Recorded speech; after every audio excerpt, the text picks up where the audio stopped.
Hare Krishna, Krishna Krishna Hare Hare, Hare Rama, Hare Rama, Rama Rama, Hare Hare.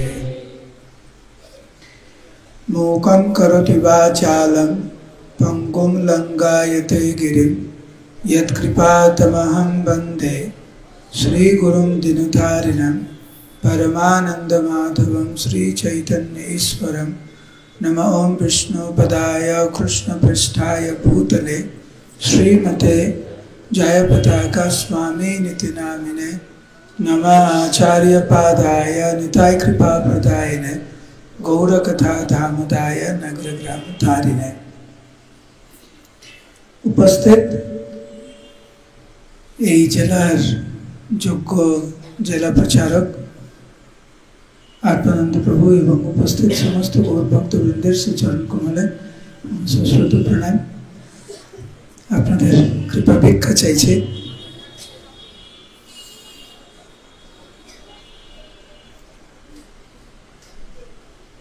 ভগবানকে আমরা কিভাবে পাবো,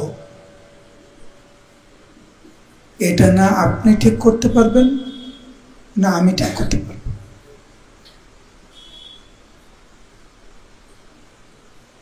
ভগবানকে কি করে পাওয়া যায় সেটা ভগবানই ঠিক করে দিয়েছে।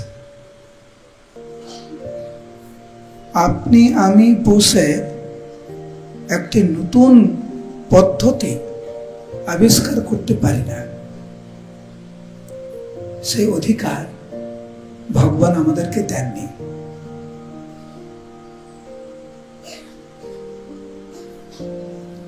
যদি ভগবানকে আমরা পেতে চাই তাহলে ভগবান যে পদ্ধতি দিয়েছেন তার মাধ্যমে আমরা পেতে পারি ভগবানকে। আপনারা এখানে সবাই ভক্ত, অনেক দীক্ষিত ভক্ত রয়েছেন এখানে, অনেক আশ্রিত ভক্ত রয়েছেন এবং অনেক পুরানো ভক্ত রয়েছেন এখানে।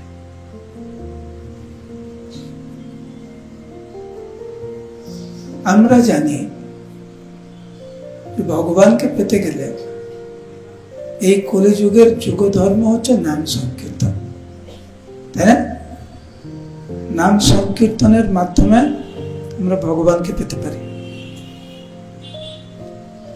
কিন্তু কারা প্রকৃত অর্থে নাম সংকীর্তন করতে পারে? যে কেউ করতে পারে, যে কেউ এর সুযোগ সুবিধা নিতে পারে, কিন্তু কয়জন নিচ্ছি আমরা, এটা গুরুত্বপূর্ণ। কখন আসলে? এখানে আসো, এখানে চলে আসো। ঠিক আছে, হরিনাম আমরা সবাই করছি। কারা কারা হরিনাম করছেন হাত তুলুন। কিন্তু যথার্থ রূপে আমরা হরিনাম কয়জন করছি?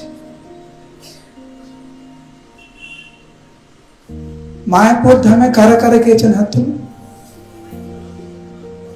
কিন্তু যথার্থ রূপে মায়াপুর ধামে আমরা কয়জন গিয়েছি?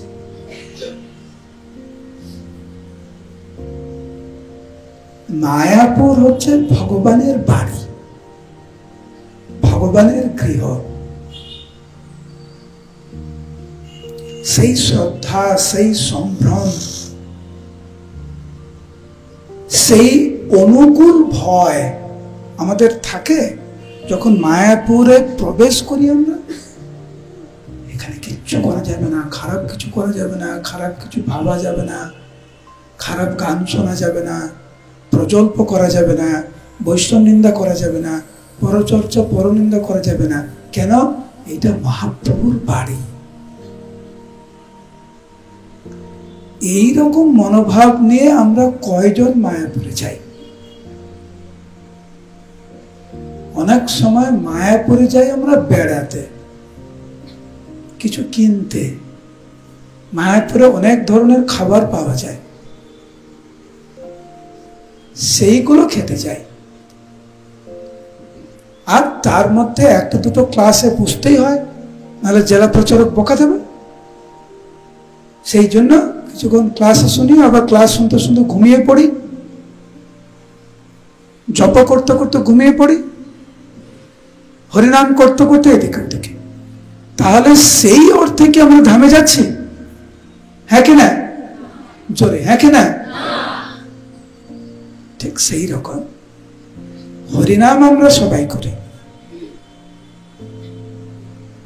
কিন্তু প্রভুপাদ বলেছেন, শ্রীমন মহাপ্রভু বলেছেন যে হরিনাম করা আর সাক্ষাৎ ভগবানের সান্নিধ্যে, সাক্ষাৎ ভগবানের সাথে সাক্ষাৎকার এক। জপ করা আর সরাসরি ভগবানের সাথে, শ্রীমতী রাধারানীর সাথে সাক্ষাৎ করা এক হয় যদি, আমরা কি সেই রকম জপ করি? না। কেন? কারণ হরিনাম গ্রহণ করার জন্য যে যোগ্যতা আমাদের প্রয়োজন, সেই যোগ্যতা ব্যাপারে আমরা চিন্তা করি না। ধামে প্রবেশ করার আগে যে মানসিকতা, যে মনোভাব নিজেকে যেইভাবে তৈরি করতে হয়, সেইভাবে আমরা তৈরি করলাম না বলে 1000 বার মায়া পড়ে গিয়েছে, কিন্তু সেই রকম উপলব্ধি আমাদের নেই। অপরদিকে জীব গোস্বামী পাদ যখন মায়াপুরে প্রথম আসলেন, প্রথমবার, সেই সময় কিন্তু মহাপ্রভু ওনার লীলা সম্বরণ করেছেন। বুঝতে পারছেন? মহাপ্রভু এই জগতের লীলা বিস্তার করছেন। তারপরে জীব গোস্বামী পাদ, কিন্তু জীব গোস্বামী পাদ যখন মায়াপুরে আসেন, নিত্যানন্দ প্রভুকে উনি অনুরোধ করলেন যে হে ভগবান, আপনি সাক্ষাৎ বলরাম, আপনার থেকে এই মায়াপুরের সম্বন্ধে ভালো আর কেউ জানে না। আপনি ভগবান, আমি আপনার দাস, কিন্তু সাহস করে বলছি আপনি আমাকে পরিক্রমা নিয়ে চলুন। নিত্যানন্দ প্রভু পরিক্রমা শুরু করলেন। প্রথম দিনের যে সমস্ত স্থানে গিয়েছেন, তার মধ্যে অন্যতম স্থান হচ্ছে শ্রীবাস অঙ্গন। শ্রীবাস অঙ্গনে, তোমার এখন দাঁড়িয়ে আছে, তোর পিছনে ভক্তরা দেখতে পাচ্ছে না আমাকে, বাচ্চা তোমাকে বলছে, হ্যাঁ ওকে বলছে, তোমরা এখন বসতে পারবে না, জায়গা নেই। আপনি দাঁড়াতে পারেন, আপনার পিছনে হচ্ছে দেওয়াল, ওইদিকে তো দেওয়াল নেই, আপনি ওখানে দাঁড়াতে পারেন, যিনি মালা পরে আছে। জীব গোস্বামী পাদকে নিয়ে যখন শ্রীবাস অঙ্গনে প্রবেশ করলেন নিত্যানন্দ, প্রবেশ করেই বলছেন, হে শ্রীজীব, এই হচ্ছে সেই স্থান যেখানে শ্রীমান মহাপ্রভু কীর্তনে নিত্য বিরাজমান। মহাপ্রভু 4 জায়গায় সবসময় থাকেন, সবসময়। আমি বলছি, আমার পরে পরে আপনারা বলবেন, ঠিক আছে? শচীর রন্ধনে, মানে শচী মাতা যখনই রন্ধন করে মহাপ্রভুকে অর্পণ করবেন, মহাপ্রভু মায়াপুরে থাক, দক্ষিণ ভারতে থাক, বৃন্দাবনে থাক, পুরীতে থাক, যেখানেই থাক না, উনি ঠিক চলে আসবেন। তারপরে হচ্ছে নিত্যানন্দ নর্তনে, নিত্যানন্দ প্রভু যেখানেই থাকুক না কেন, কীর্তনে নৃত্য করলে মহাপ্রভু হাজির। তৃতীয় হচ্ছে শ্রীবাস অঙ্গনে, যখনই কীর্তন হবে শ্রীবাস অঙ্গনে মহাপ্রভু উপস্থিত। আর চতুর্থ হচ্ছে রাঘব ভবনে, রাঘব পণ্ডিতের বাড়িতে। তো নিত্যানন্দ প্রভু শ্রীজীব গোস্বামীকে বলছেন যে হে শ্রীজীব, এই সেই স্থান যেখানে শ্রীমান মহাপ্রভু নিত্য কীর্তনে বিরাজমান। নিত্যানন্দ প্রভুর কথা শুনে জীব গোস্বামী পাদ ওইখানে অজ্ঞান হয়ে পড়ে গেল যে আমার কত সৌভাগ্য, সেই স্থানে আমি এসেছি যেই স্থানে মহাপ্রভু নিত্য কীর্তনে বিরাজমান। কি সৌভাগ্য আমার! মহাপ্রভুর নাম করতে করতে, কীর্তন করতে করতে উনি অজ্ঞান হয়ে পড়ে গেলেন। কিছুক্ষণ পরে যখন জীব গোস্বামী পাদ জ্ঞান ফিরল ওনার, উনি যখন চোখ খুলে উনি দেখেন যে সাক্ষাৎ শ্রীমন মহাপ্রভু ওনার পার্শ্বদের সাথে কৃষ্ণ প্রেমে পাগল হয়ে নৃত্য করছেন। আপনাদের কয়েকজনের মায়াপুরে গিয়ে সাক্ষাৎ মহাপ্রভুকে দর্শন করেছেন, নৃত্য গীত করছেন?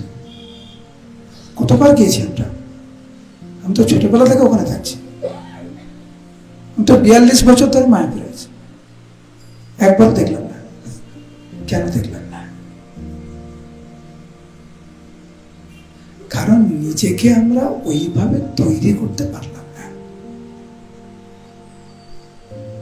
হরিনাম করছে, কিন্তু হরিনাম করার জন্য যেইভাবে নিজেকে তৈরি করতে হয় ওইভাবে তৈরি করতে পারলাম না। কেন? কারণ আমাদের নিজের সাংসারিক জীবন, লাভ পূজা প্রতিষ্ঠা, নিজের ব্যক্তিগত জীবনে, জাগতিক জীবনে অনেক ব্যস্ত আমরা। বলুন হরে কৃষ্ণ। 3 বার রান্না করতে ব্যস্ত, কারণ 3 বার আমাকে খেতে হয়।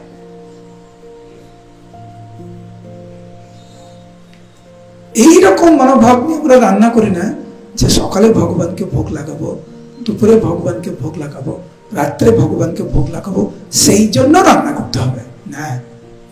আমার 3 বার খিদে লাগে, আমার স্বামীর 3 বার খিদে লাগে, বাচ্চার এইটা করো, এইটা সেই জন্য করছি। চাকরি বাকরি ব্যবসা আদি এই জন্য করছি, কারণ একমাত্র উদ্দেশ্য হচ্ছে নিজের ভরণ পোষণ। কেন জব করছে? দীক্ষা নিয়ে নিয়েছে, নাহলে পাপ হবে, ওই জন্য জব। ধামে কেন যাচ্ছে? ঘুরতে যাচ্ছি। আর হচ্ছে এটা ডিস্ট্রিক্টের একটা নিয়ম, আমাদের আপনাদের না ডিস্ট্রিক্ট সম্মেলন, জেলা সম্মেলন। তো জেলা সম্মেলন একটা নিয়ম, নাহলে কেমন দেখায় না তারকেশ্বর থেকে কেউ যায়নি, যাচ্ছে একটা মহাপ্রভুর বাড়িতে যাচ্ছে।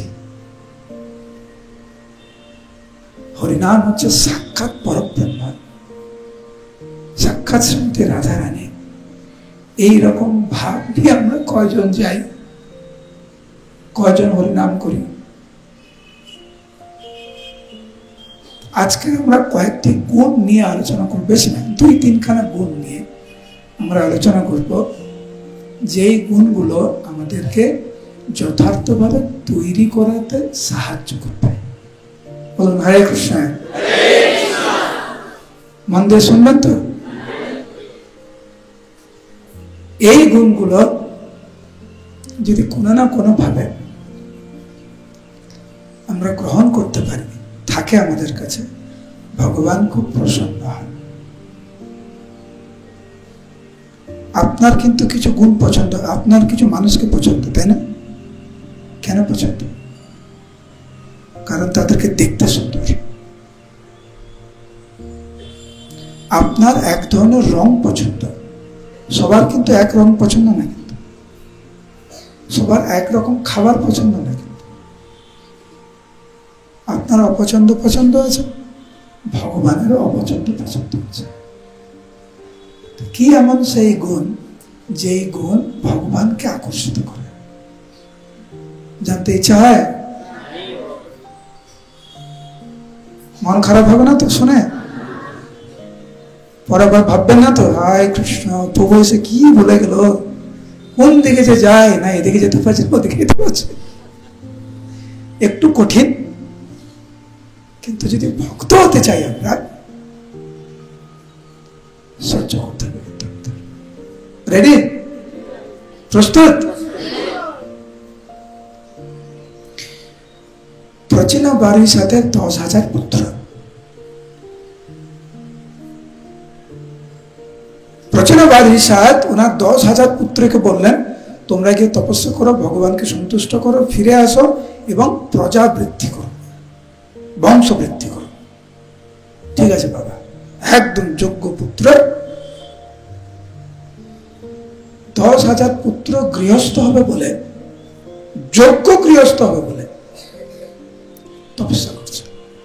আবার বলছে 10,000 পুত্র গৃহস্থ হবে বলে, যোগ্য গৃহস্থ হবে বলে ভগবানের আরাধনা করছে।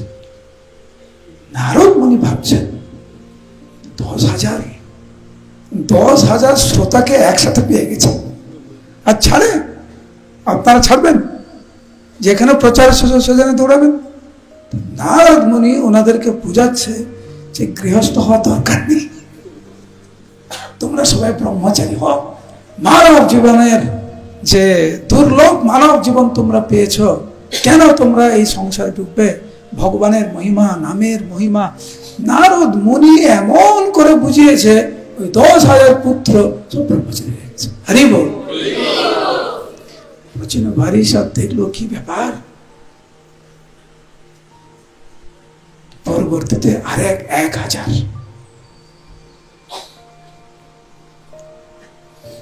ইনি কিন্তু, আচ্ছা যাই হোক, ওই লীলা পরে।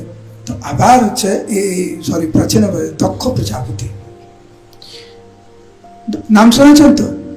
দক্ষ প্রজাপতি নাম শুনেছেন তো? একবার কি হলো, প্রথমবার কি হলো? শিবের মহাদেবের চরণে অপরাধ করলো, গলা কেটে ছাগলের মতো দিল। পরবর্তী জীবনে আবার কিন্তু দক্ষ রূপেই আবির্ভূত হয়েছে। তো প্রাচীন বারিসাত না, সরি আমি ভুল বলেছি, প্রাচীন বারিসাত না। প্রথমে ছিল প্রজাপতি দক্ষ,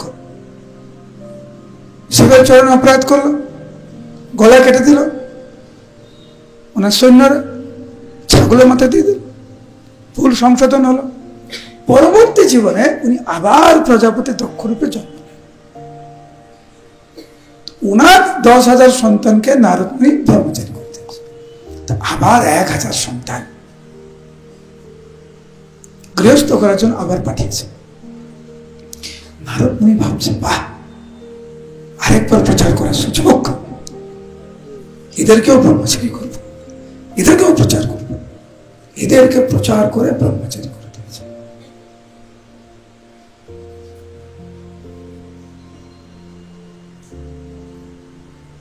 প্রচার করে ব্রহ্মচারী বানিয়ে নারদ মুনি প্রজাপতি দক্ষর সাথে দেখা করতে এসছে। প্রজাপতি দক্ষর তো অনেক রাখছে,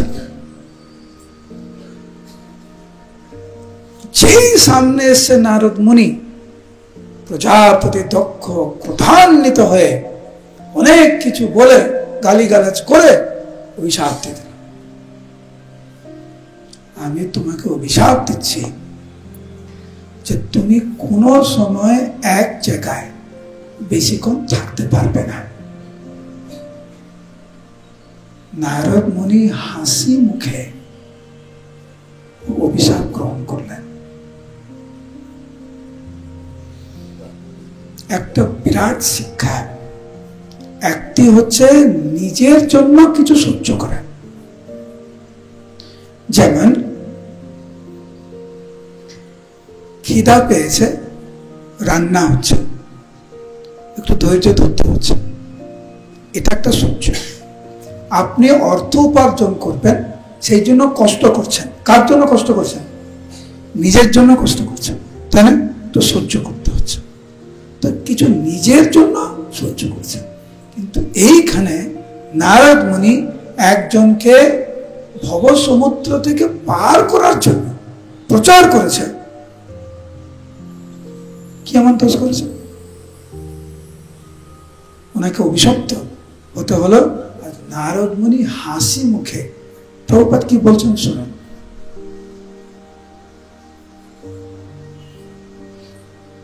Because Narad Muni is the most elevated of sadhus, devotees, to deliver Prajapati Daksha, he silently tolerated the curse.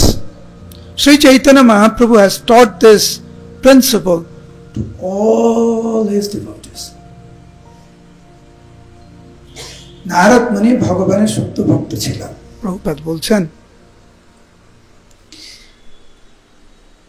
দক্ষ প্রজাপতিকে উদ্ধার করার জন্য উনি শান্ত মনে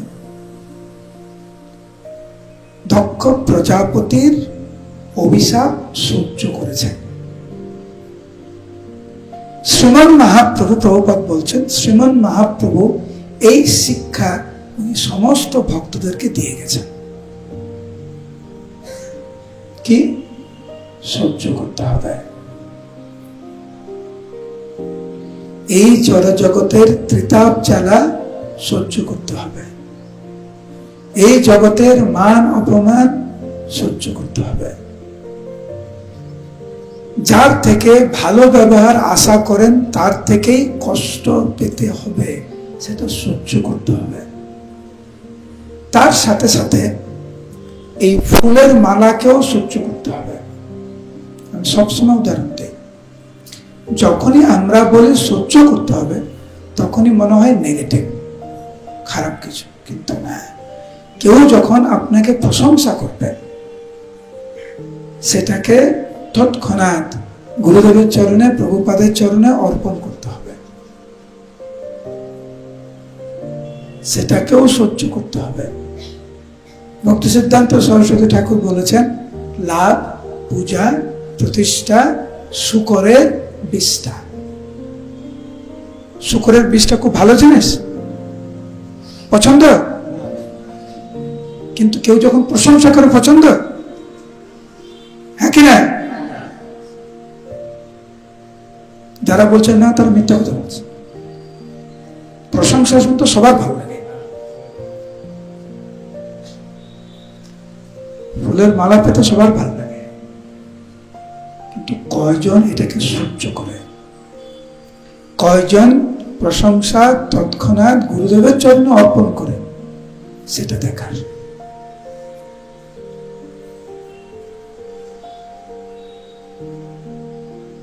অমানেনা মানদেনা, কেউ যখন অপরের থেকে মান আশা করে না কিন্তু মান প্রদান করেন, সম্মান আশা করে না কিন্তু সম্মান প্রদান করেন, কেবলমাত্র তিনি সবসময় হরিনাম করতে পারেন। বিশেষ করে এই ভক্ত সমাজে এটা খুব খুব গুরুত্বপূর্ণ। আমি চৈতন্য চরিতামৃতের করে শ্লোক, চৈতন্য ভাগবতের করে শ্লোক পড়ছি, শুনুন, মন দিয়ে শুনুন।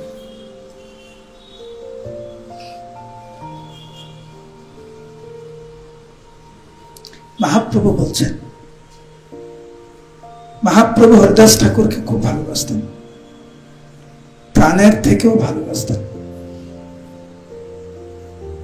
মহাপ্রভু বলেছিলেন হরিদাস ঠাকুরকে, হরিদাস, তুমি আমাকে ছেড়ে চলে যেতে চাইছ, আমার আগে তুমি শরীর ত্যাগ করতে চাইছ, তুমি যদি আমাকে ত্যাগ করো আমি কাকে নিয়ে লীলা করব? এটা ছিল মহাপ্রভুর মনোভাব। তার মানে মহাপ্রভু কত ভালোবাসতেন হরিদাস ঠাকুরকে। বলুন হরে কৃষ্ণ, উচ্চস্বরে হরে কৃষ্ণ। আপনারা হয়তো লক্ষ্য করছেন না, কিন্তু কে কে ঘুমাচ্ছে আমি এখান থেকে লক্ষ্য করছি। এবং এখানে 99% সবাই কিন্তু জেগে আছে, মন দিয়ে ক্লাস হচ্ছে, কিন্তু 5-7 জন দেখছি আমাদের মধ্যে নেই। এখানে আছেন কিন্তু কোথায় কোন জগতে চলে যাচ্ছেন, আবার যখন হরে কৃষ্ণ বলছে ফিরে আসছে। খুব ভালো, যারা ঘুমাচ্ছেন কিছু মনে করবেন না, মাঝে মাঝে আপনাদেরকে ফিরিয়ে নিয়ে আসবো ক্লাসে, ঠিক আছে? বলুন হরে কৃষ্ণ। আর যারা জোরে হরে কৃষ্ণ বলছেন তারা কিন্তু এখন পরোপকার করছেন, নিজেকে জাগিয়ে রাখছেন, অপরকে জাগিয়ে রাখছেন। আরেকবার হরে কৃষ্ণ।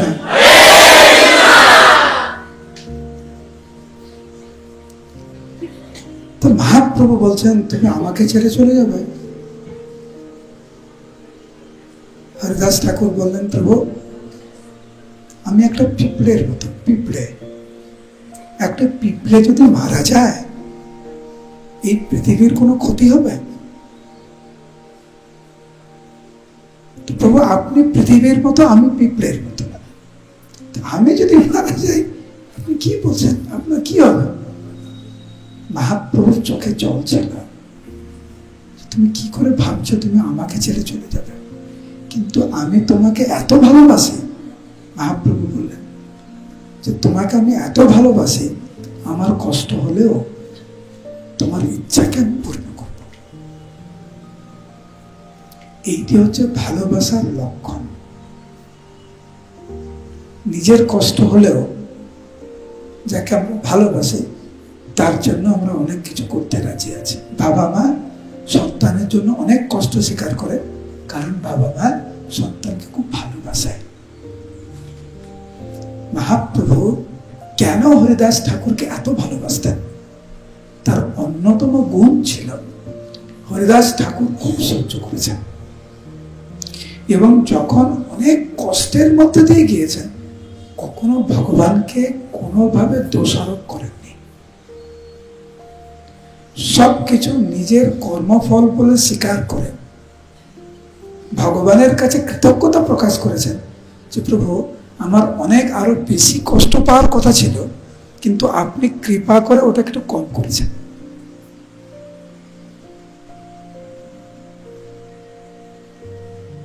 সহ্যের কিরকম সীমা তার জ্বলন্ত দৃষ্টান্ত কিন্তু হরিদাস ঠাকুর। আপনারা জানেন যে হরিদাস ঠাকুরকে হত্যা করার জন্য 22 বাজারে ওনাকে প্রহার করা হচ্ছিল। একটি প্রহার করা শাসন করার জন্য, ক্ষতি করার জন্য, আর একটি প্রহার হত্যা করার জন্য। হরিদাস ঠাকুরকে হত্যা করার জন্য প্রহার করা হচ্ছে। যেই সময় ওনাকে হত্যা করার জন্য প্রহার করা হচ্ছিল সেই সময় হরিদাস ঠাকুর ভগবানের কাছে প্রার্থনা করছিলেন। কি প্রার্থনা করছিলেন? হে প্রভু আমাকে বাঁচাও, আমাকে বাঁচাও, নমস্তে নরসিংহায় আমাকে বাঁচাও। না, আমি শ্লোকগুলো পড়ছি, এই শ্লোকগুলো আপনারা আমার পরে পরে বলুন, তাহলে কিছুটা মনে থাকবে। ঠিক আছে? চৈতন্য ভাগবত শ্লোক।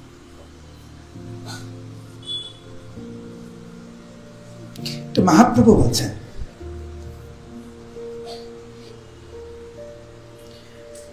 প্রাণান্ত করিয়া তোমার মারে যে সকল, তুমি মনে চিন্তা তাহা সবার কুশল। যখন তোমাকে হত্যা করার জন্য,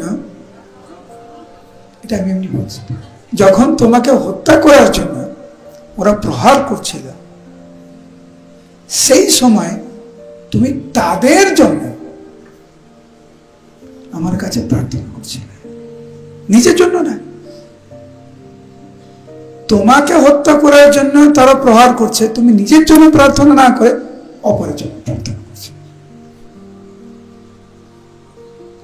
এরপরে আপনারা বলুন আমার পরে পরে, আপনে মারণ খাও তাহা নাই লেখো, তখনেও তা সবার মনে ভালো দেখো। নিজে মার খাচ্ছ সেটা বলছো না, কিন্তু ওই সময় অপর ব্যক্তি, অন্যরা কি করে ভালো থাকবে সেই জন্য তুমি চিন্তা করছো।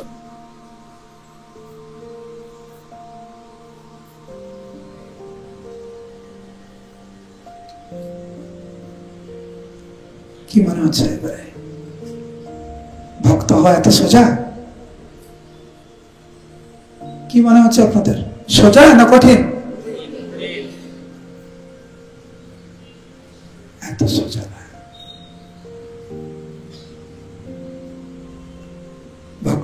এত সোজা না। কিন্তু কেউ যদি ওই একান্তিকতার সহিত চেষ্টা করে, আপ্রাণ চেষ্টা করে, সে কিন্তু ভালো ভক্ত হতে পারবে। যারা আমরা ভাবি এটা কোনো ব্যাপার না, করে দেখুন। একবার আমাকে একজন ব্যক্তি বলছেন, আপনারা কি করেন? সাথে তো কিছুই করেন না, আমরা কত পরিশ্রম করেন জানেন? তো আমি বললাম, খুব ভালো, আপনি ভাবছেন আপনার জীবনে আপনি অনেক সংগ্রাম করছেন, অনেক কষ্ট করছেন, আমরা কিছুই করি না। তো একদিন আপনি আমাদের জীবনটা করে দেখুন না। তো আমাকে বলছে, কি করতে হবে বলুন? 3:30টার সময় ঘুম থেকে উঠতে হবে। আচ্ছা, তারপরে কি করতে হবে? এটা ট্রেনে। তারপরে কি করতে হবে? তো রেডি হয়ে জব করতে হবে। কি জব? এটা আমি দেখালাম।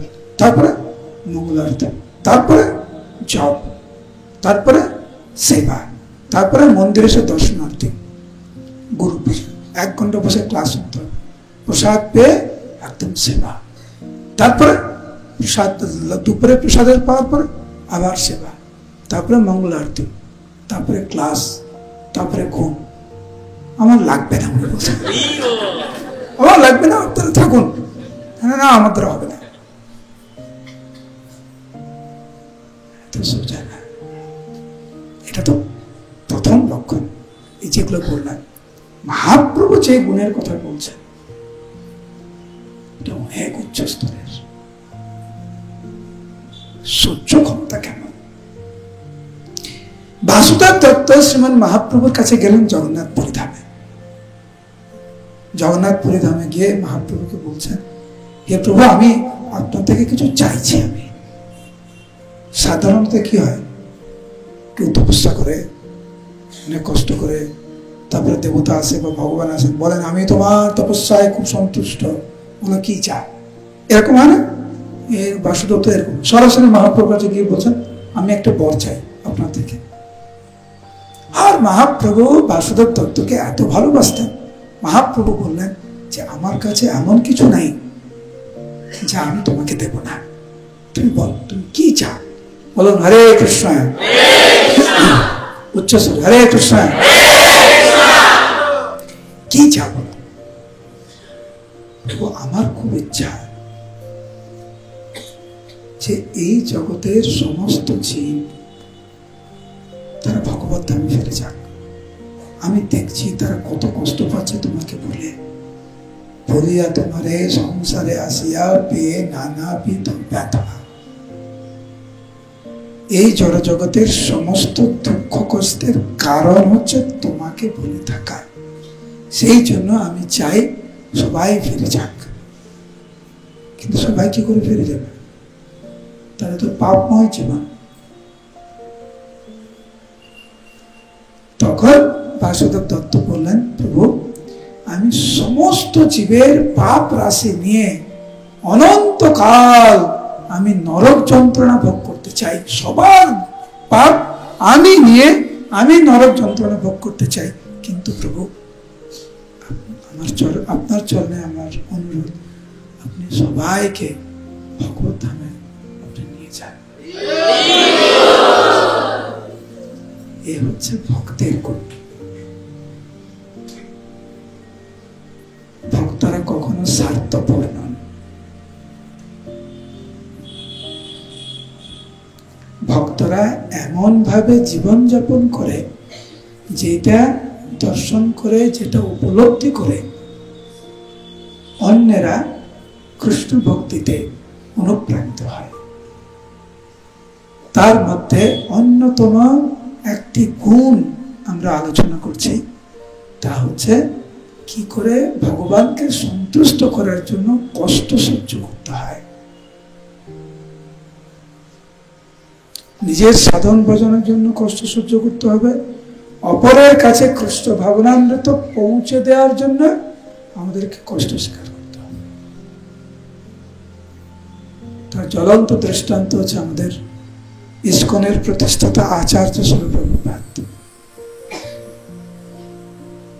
টাকা পয়সা নেই, না জনবল না ধনবল, 2 বার হার্ট অ্যাটাক নিয়ে আমেরিকায় গেলেন, না থাকার জায়গা না খাওয়ার জায়গা, বাথরুমে যাওয়ার জন্য ওনাকে লাইন দিয়ে দাঁড়িয়ে থাকতে হতো প্রভুপাদকে। গাছের তলায় বসে টমকিন স্কোয়ার পার্কে বসে ভগবানের কাছে আকুল প্রার্থনা।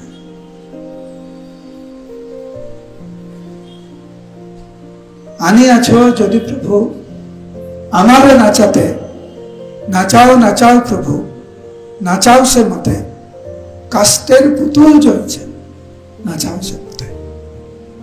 হে প্রভু, আমি জানি না তুমি আমাকে এখানে কেন নিয়ে এসছো, এখানে নিশ্চয় তোমার কোনো উদ্দেশ্য আছে, কিন্তু হে প্রভু, যদি তুমি আমাকে নাচাতে নিয়ে এসছো এখানে, আমাকে নাচাও, নাচাও নাচাও প্রভু, নাচাও সে মতে। তুমি যেরকম চাও, কিরকম? ঠিক যেরকম পুতুল নাচ পিছনে লেউ থাকে আর পুতুলকে নাচা, তুমি আমাকে সেরকম নাচা। প্রভুপাদ কত কষ্ট স্বীকার করেছেন। প্রভুপাদ যখন ইস্কন যখন খুলেন, প্রত্যেকটা দিন 15-20 জনের জন্য প্রভুপাদ রান্না করতেন নিজে হাতে, নিজে সবজি কাটতেন, নিজে রন্ধন করতেন, নিজে প্রসাদ পরিবেশন করতেন। প্রসাদ পরিবেশনের পরে নিজে প্রভুপাদ সমস্ত থালা বাসন ধুতেন, নিজে ও খাওয়ার জায়গাটা ধুতেন। ইস্কনের প্রতিষ্ঠাতা আচার্য কত সহ্য করেছেন। উনি যদি সহ্য না করতেন, আজকের আমরা এখানে সবাই থাকতে পারতাম? হ্যাঁ কিনা? আমরা যদি কষ্ট স্বীকার না করি প্রচারের জন্য, তাহলে নতুন কি করে ভক্ত হবে? প্রভুপাদ লিখেছেন যে কিভাবে মানব জাতি কৃষ্ণকে ভুলে তারা কষ্ট পাচ্ছে, আর সাধুরা নির্জন ভজনে ব্যস্ত হয়ে জঙ্গলে আর পাহাড়ের গুফাতে লুকিয়ে আছে। প্রচারের জন্য আমাদের রাস্তায় বেরোতে হবে। রাস্তায় বেরোলে কেউ ভালো বলবে, কেউ খারাপ বলবে, কেউ প্রশংসা করবে, কেউ গালি দেবে। ওইটা সহ্য করার মাধ্যমে আমরা কৃষ্ণ ভক্তিতে এগোবো। দেখবেন যারা প্রচার করেন, কোনো কিছু ঠিক ঠিকানা নেই। কখন যে প্রসাদ পাবেন, কি যে প্রসাদ পাবেন, রাস্তায় যে কে কি বলবে, অনেক মান অপমান সহ্য করতে হয়, অনেক শারীরিক মানসিক কষ্ট সহ্য করতে হয়, কিন্তু এই কষ্টের দ্বারা আমাদের হৃদয় পবিত্র হয়। আপনারা এখানে এসেছেন, কেউ না কেউ তো কষ্ট করেছে আপনাদের জন্য, তা নাহলে আপনারা এখানে আসলেন কি করে? এখন ব্যক্তিগতভাবে প্রভুপাদের চরণ কমলে শ্রদ্ধাঞ্জলি আমাদেরকে দিতে হবে। বলুন হরে কৃষ্ণ। দুই ভাবে শ্রদ্ধাঞ্জলি দিতে হবে। কারা কারা প্রচার করতে চান বলুন হরিবল। হরিবলটা কম হয়ে গেল, এত কিছু বললাম তারপরে হরিবলটা কম।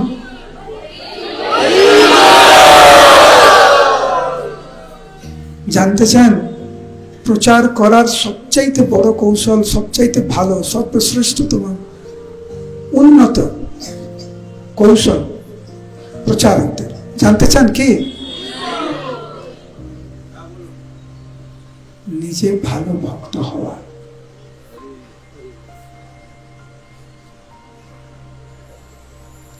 নিজে ভালো ভক্ত হন, স্বাভাবিকভাবে আপনি যখন কিছু কথা বলবেন মন দিয়ে শুনবেন, ওটাকে পালন করার চেষ্টা করবেন।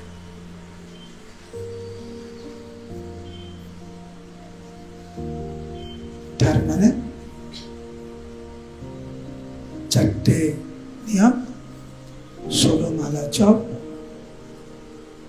প্রভুপাদের গ্রন্থ অধ্যয়ন, আর একটা জিনিস বলবো, সবার সাথে ভালো ব্যবহার। কালকে সন্ধ্যাবেলা, নাম কি সন্ধ্যাবেলা? করিমপুর, রহিম, রহিমপুর, এখানে রামকৃষ্ণ দেখলাম, এখানে রাত্রেবেলা যেখানে ছিলাম কামারপুর। তো কালকে রাত্রে আমরা কামারপুরে ছিলাম। তো এখানকার কিছু লিডাররা এসেছিলেন, তো আমরা আলোচনা করছিলাম। আমি বলছিলাম সেইখানে ভগবান প্রচেতাদেরকে বলছেন যে আমি তোমাদের প্রতি খুব প্রসন্ন, আমি খুব সন্তুষ্ট। কেন? কারণ তোমরা সবাই ভাই, 10,000 পুত্র ভাই, তোমরা সবাই ভাই, কিন্তু তোমরা কারোর সাথে ঝগড়াঝাটি করছো না। এই জন্য আমি প্রসন্ন, এই জন্য আমি প্রসন্ন যে তোমরা ঐক্যবদ্ধভাবে থাকো, তোমাদের মধ্যে ভুল বোঝাবুঝি নেই। এই জন্য আমি প্রসন্ন যে তোমরা ঐক্যবদ্ধভাবে আমার সেবা করছো। সেই জন্য আমি তোমাদের মঙ্গল কামনা করি এবং আমি তোমাদের এখন জিজ্ঞাসা করছি, বলো তোমরা কি করছো? তাহলে ভগবানের প্রসন্নতা বিধান করার জন্য যে কয়েকটি গুণ, তার মধ্যে অন্যতম হচ্ছে ঝগড়া ঝাঁটি বন্ধ করতে হবে। এখানে তো সবাই ইসকন পরিবারের সদস্য, হ্যাঁ কি না? তো ইসকনের সদস্য, ইসকন গুরুবৃন্দের শিষ্য আপনারা, শিষ্য শিষ্যা বা অনুগত। কেন ঝগড়া করবেন? ঝগড়া করবেন, ভগবান খুব দুঃখ পান। পরের বার যখন আসবো আমাকে বলবেন, দুঃখের লীলা বলবেন, কি করে ভক্তরা ঝগড়া করলে ভগবান কত কষ্ট পায়, সেই লীলা অন্য সময়।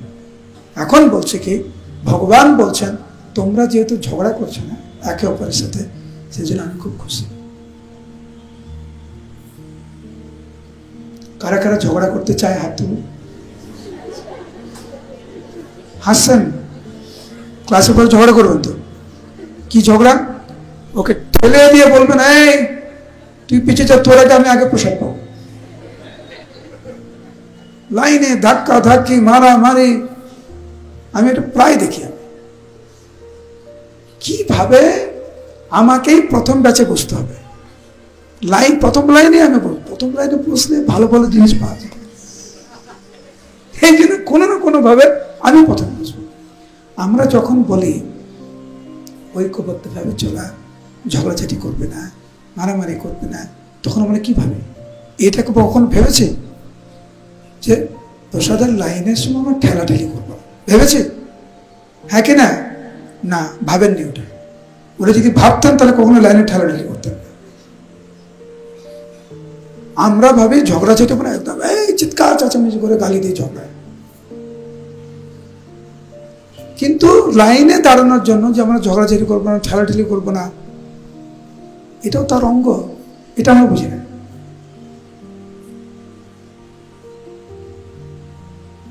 তো যদি ভগবানকে প্রসন্ন করতে চান, একটু শান্ত। ওই ভক্ত যেতে চাইছে আগে লাইন, যেতে দেন না। ও বুঝুক যে দেখো, আরে আমি আগে আসতে চাইলাম, উনি কিছু করলো না, উনি কত ভালো, আমি ওরকম। সবাই যদি ঠেলাঠেলি করে তাহলে কি হবে? এটা শুধু উদাহরণ দিলাম, একটা ছোট্ট উদাহরণ দিলাম, তো সূক্ষ্ম উদাহরণ। ভালো ভক্ত যদি হতে চাই আমরা, এই যে নিজেদের ভিতরে ভক্তদের মধ্যে যদি এরকম দ্বন্দ্ব থাকে, ভগবান খুব খুব কষ্ট পান। ভগবান খুব প্রসন্ন হন যখন উনি দেখেন যে ভক্তরা ঐক্যবদ্ধভাবে থাকছে, ঐক্যবদ্ধভাবে সেবা করছে। কারা কারা ভগবানকে প্রসন্ন, ভগবানকে আনন্দ দিতে চান, বলুন হরি বল। কারা কারা ভগবানকে দুঃখ দিতে চান, বলুন হরি বল, হরি বল। আগে শুনুন কি বলছে, তারপরে উত্তর দেবেন। কারা কারা ভগবানকে দুঃখ দিতে চান, বলুন হরি বল। দুঃখ যদি যদি না দিতে চাই, তো আচার ব্যবহার পাল্টানো দরকার। যেটা আপনি বলতে চাইছেন শান্ত মনে বলুন, শান্ত মনে বলুন।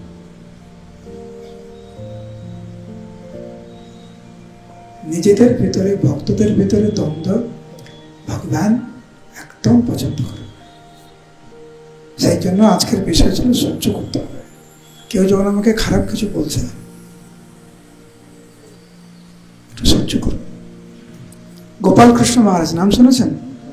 ইসকনের অন্যতম গুরু জিবিসি।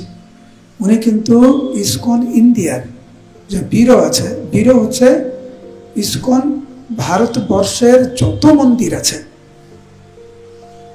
যত সেন্টার আছে, এগুলোর লিগেল হেড উনি। বাড়ি কারো জমি থাকে না, বাড়ির যে জমি আছে না, জমির একজন মালিক আছে, তো লিগেল হেড, লিগেল। ভারতবর্ষের যত মন্দির আছে তার লিগেল হেড, চেয়ারম্যান কিন্তু গোপাল কৃষ্ণ মহারাজ। প্রথমে ছিলেন প্রভুপাদ, প্রভুপাদ ব্যুরো চেয়ারম্যান ছিলেন, তারপরে গোপাল কৃষ্ণ মহারাজ চেয়ারম্যান। তো তখন থেকে একদম শেষ পর্যন্ত উনি চেয়ারম্যান ছিলেন।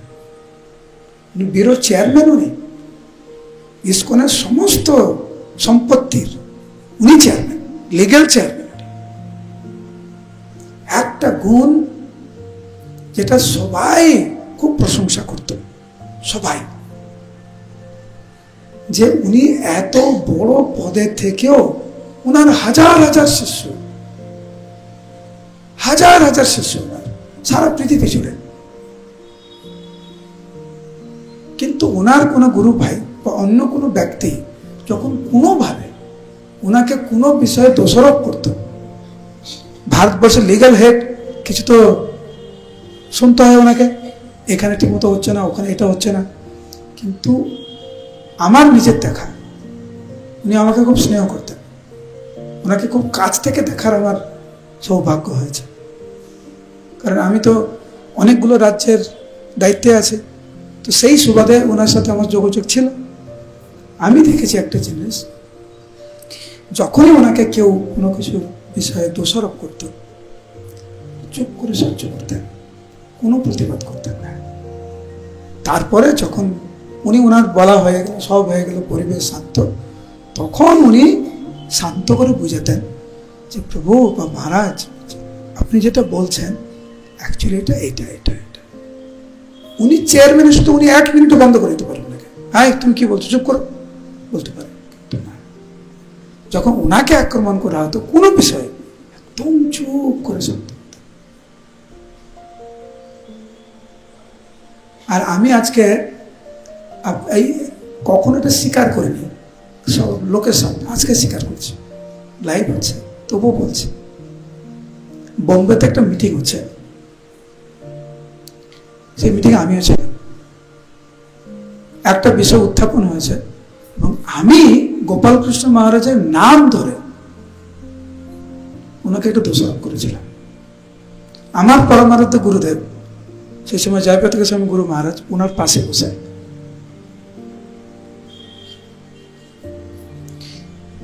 আমি যখন বললাম যে এইটা এটা হয়েছে, এটা ঠিক না, এই ব্যাপার, গুরু মহারাজ তো আমার দিকে হাঁ করে তাকিয়ে আছে, তোমার এত বড় স্পর্ধা, আমার সঙ্গে এরকম বলছো, বড় মিটিং। ওইটা অবাক করা ছিল না, আমি তো মূর্খ লোক, পাপী মানুষ, না বুঝে অনেক কিছু করে দিলাম সবার সামনে। অবাক করা কাণ্ড ওনার যে প্রতিক্রিয়াটা সবাইকে স্তম্ভিত করে দিয়েছে। পুরো চুপ, কিচ্ছু বলছে না, পুরো শান্ত। গুরু মহারাজ ওনার হয়ে উত্তর দিলেন যে নারগোপাল, তুমি যেটা বলছো এটা ঠিক না, এটা হচ্ছে এটা এটা এটা। আমি বললাম আচ্ছা ঠিক আছে। গোপাল কৃষ্ণ মহারাজের সরাসরি আমি গোপাল কৃষ্ণ মহারাজকে বলেছিলাম, উনি উত্তর দেয়নি, চুপচাপ ছিলেন, একদম শান্ত।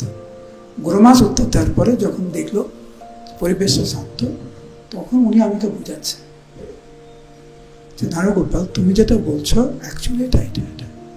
পরে আমি গিয়ে ওনার চরণ ধরে আমি ক্ষমা চেয়েছি অনেকবার। এটা হচ্ছে ভক্তের স্বভাব। ভক্ত হতে চাই তো এরকম। এইটি হচ্ছে আজকের ক্লাসের বিষয়। ভক্ত হতে চান, সহ্য করতে শিখুন। সবসময় আমি যে নিরপরাধ, আমি একদম বাংলা ধোয়া তুলসী পাতা। কেউ আছে নাকি ধোয়া তুলসী পাতা? কেউ আছেন? হাত তুলুন দেখি একটা ধোয়া তুলসী পাতা।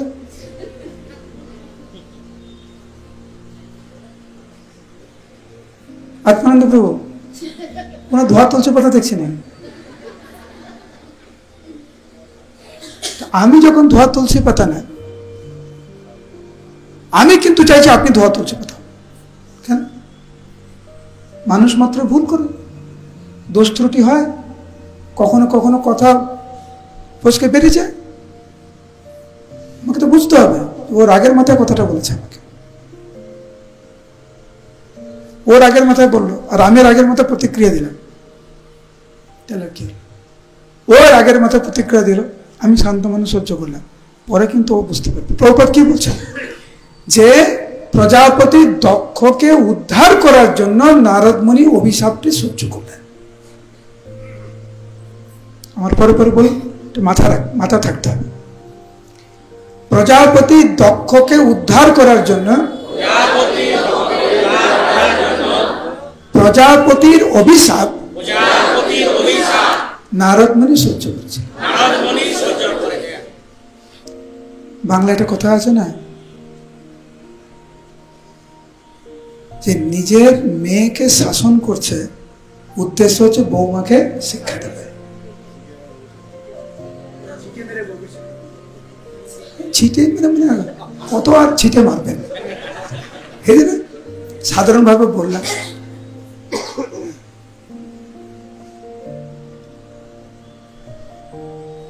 এই কথাটি অন্যভাবে প্রয়োগ করেছে। অপরকে ভালো করার একটি উন্নত প্রক্রিয়া হচ্ছে নিজে ভালো ব্যবহার করা। অনেক কিছু বলতে হয় না, ব্যবহারের মাধ্যম দিয়ে অনেক কিছু বলা যায়। অনেক সময় একটা দুটো কথা বলার মাধ্যমে অনেক কিছু বলা যায়, আবার অনেক সময় অনেক কিছু বললেন কিছুই নেই ওখানে। সেই জন্য প্রচারকদের শ্রেষ্ঠ উপায় যে নিজে ভালো ভক্ত হয়। বলুন হরে কৃষ্ণ। শ্রীল প্রভুপাদ কি? বুঝতে পেরেছেন কি বলছে?